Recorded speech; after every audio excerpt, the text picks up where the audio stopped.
Good evening, ladies and gentlemen. I'm back. This your boy, the Problem Child. Let's talk about something here.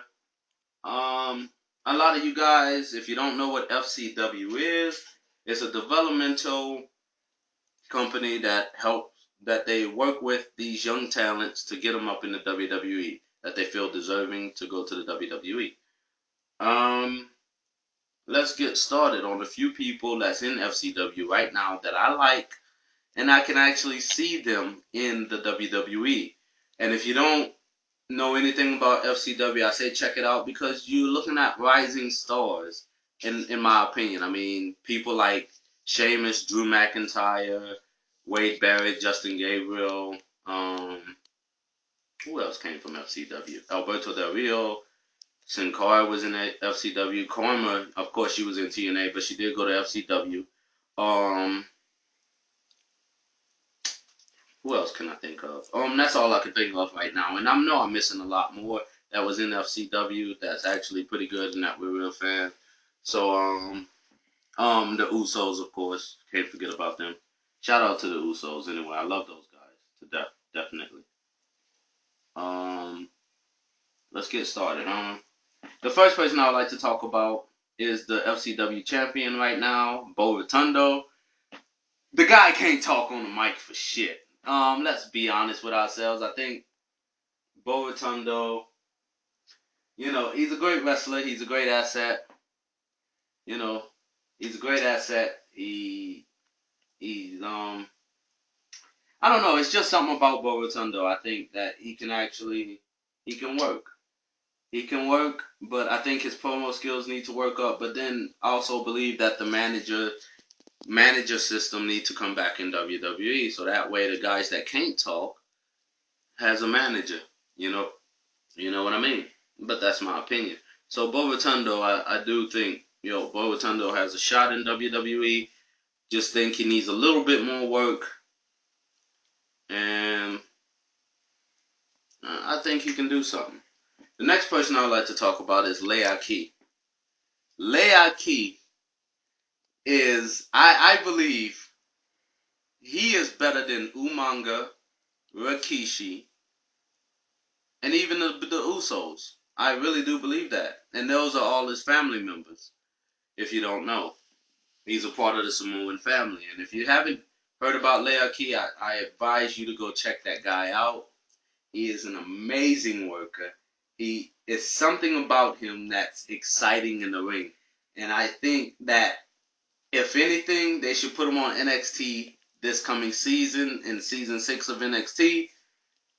If not, I think they should automatically put him on a SmackDown. I think he's ready to go. I think I see a lot of potential in Leaki. And I think with the right push and stuff, I think he can actually be bigger than Rikishi was, actually. And that's being honest with you. I really do see a lot of potential in Leaki. I think he can even be bigger than Umanga. And, that's saying a lot, for him to be in those shoes. And I think he can be, I think he even be bigger than the Wild Samoans. And if you give him the right push, I think he can also top The Rock. Just saying, But that's my opinion about him. Next person I would like to talk about is Titus O'Neil, of course. Titus O'Neil, something about him. He's very slow, very mobile, but I think if you tagged him up with a good tag team, I think he can work great in the tag team division. I think he'll be exciting in the tag team division. As a single competitor, I don't know, but if you get him with another person as a tag team, I think that they can right the wrongs that they did with a Crime Time with Titus O'Neil, and I'm looking forward to that. And I'm looking forward to seeing him more in WWE. And I think, it's just something about the guy that's pretty, that, he, at first he didn't win me over, but now all of a sudden, and it's not the Hornswoggle stuff on NXT, it's actually a stuff in FCW, and he's winning me over. And, another guy I would like to talk about is, um, what's his name? It's not, I was gonna, you know what, I'll talk about this guy right now. Big E Langston. I don't see him in. I see him like Ezekiel Jackson. I see him like a David Otunga.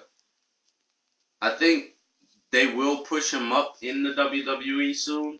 Not maybe about 2 years, but he is somebody to look out for. I think he is an exciting guy.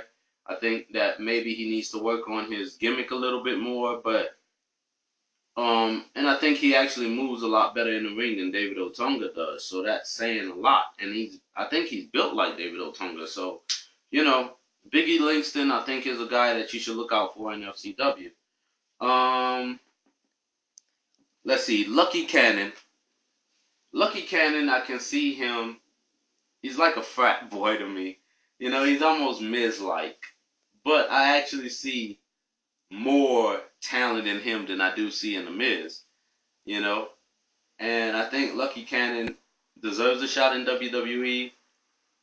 Also, I think Derek Bateman deserves a shot, who's also in FCW, and he's on NXT, but I do think he deserves a shot. And I think those two deserve more of a shot than Johnny Curtis does. And that's my opinion about that. Let's talk about some of the divas in FCW, because they do call them divas in FCW also. Um, Naomi. I don't know why Naomi did not win NXT Season 3. I think she's more talented than Caitlyn. I think she's about a little bit better than AJ. I think she has more charisma. I think she's exciting in the ring. But we all know why she didn't win NXT. Let's be honest with ourselves. Right? Do I really have to say it? Just saying. Um, Maxine. Great person on the mic. I think Maxine, maybe her wrestling skills is not there, but I think she would do wonders being a manager. And if WWE, I'm begging you, bring back the managers, because Maxine could be that sensational Sherry in the WWE today. She has a great mouthpiece. She's sexy. Man, she's fine. God damn. I mean, you know what I mean, though. I mean, she is fine. But I mean, she's just the total package. You know what I mean? And you know, her wrestling is not up to par, but hell, you got the Miz wrestling in WWE. You know. All right. And Oksana. I think Oksana needs a little bit more work, but I would actually like to see an FCW. I like to see more